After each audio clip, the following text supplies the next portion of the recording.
encore plus complète, il convenait que l'ensemble des acteurs soit mieux coordonné. C'est la raison pour laquelle, conformément à l'engagement qui avait été pris dès 2018 et dans la ligne du travail qui avait été engagé il y a déjà quelques années,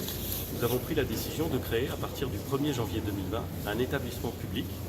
qui rassemblera l'ensemble des acteurs, l'État bien entendu, puisqu'il est propriétaire du site, mais aussi les collectivités territoriales, les grands opérateurs qui s'intéressent à ce sujet, pour coordonner, faire en sorte de moderniser la gestion de ce patrimoine exceptionnel. C'est une opération unique, il n'y a pas d'équivalent à ce type d'établissement public en France, mais elle correspond bien au caractère très particulier des enjeux.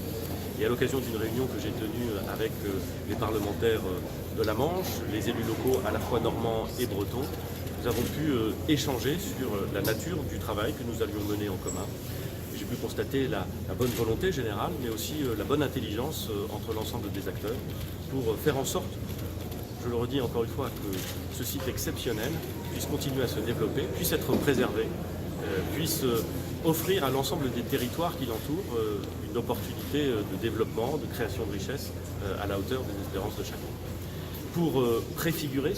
cet établissement public, pour le construire, sur la suggestion excellente du ministre de la Culture, j'ai décidé de confier à Christophe Beau la mission de préfiguration de l'établissement public. Par ses fonctions passées, notamment par l'excellent travail qu'il a réalisé à la Monnaie dans des fonctions précédentes, je crois qu'il est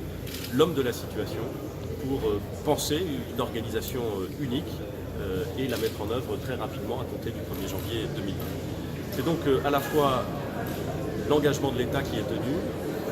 un travail d'orfèvre, si je puis dire, avec les collectivités territoriales, avec les élus locaux qui s'engagent, de façon à ce que nous puissions être au rendez-vous du développement culturel, du développement économique, du développement touristique du Mont-Saint-Michel, mais aussi évidemment de la Normandie et de la Bretagne.